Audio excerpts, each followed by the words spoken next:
So welcome to this third season of Season Day Scholar. And today we have got none other than the editor-in-chief of ES&T Letters, Professor Bryan Brooks.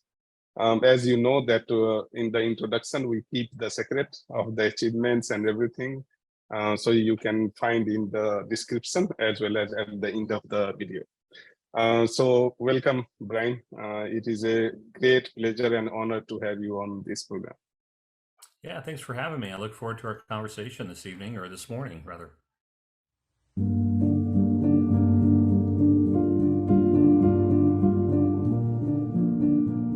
What do you mean by negative people and how to recognize them?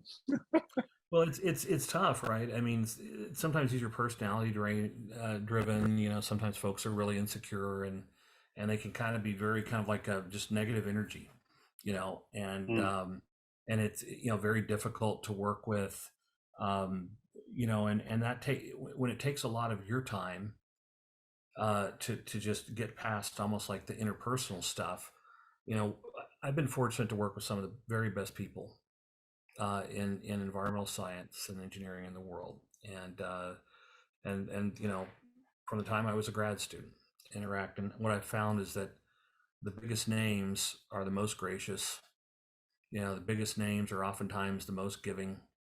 You know, look, there are egos out there, but I think there's a lot of really committed scientists and engineers working in the environmental space that are really working to cultivate the broader community, and so you won't run into a lot of the negative stuff. People will respect each other's views and just engage each other as colleagues, because the perspective is look, we've got to learn from each other as a community. We've got to work in our own ways with our own expertise to address the major issues that really are facing the planet.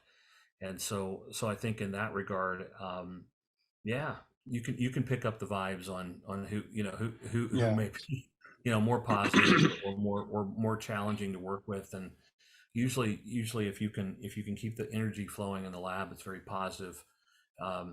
Yeah, the productivity, the creativity will roll. Yeah,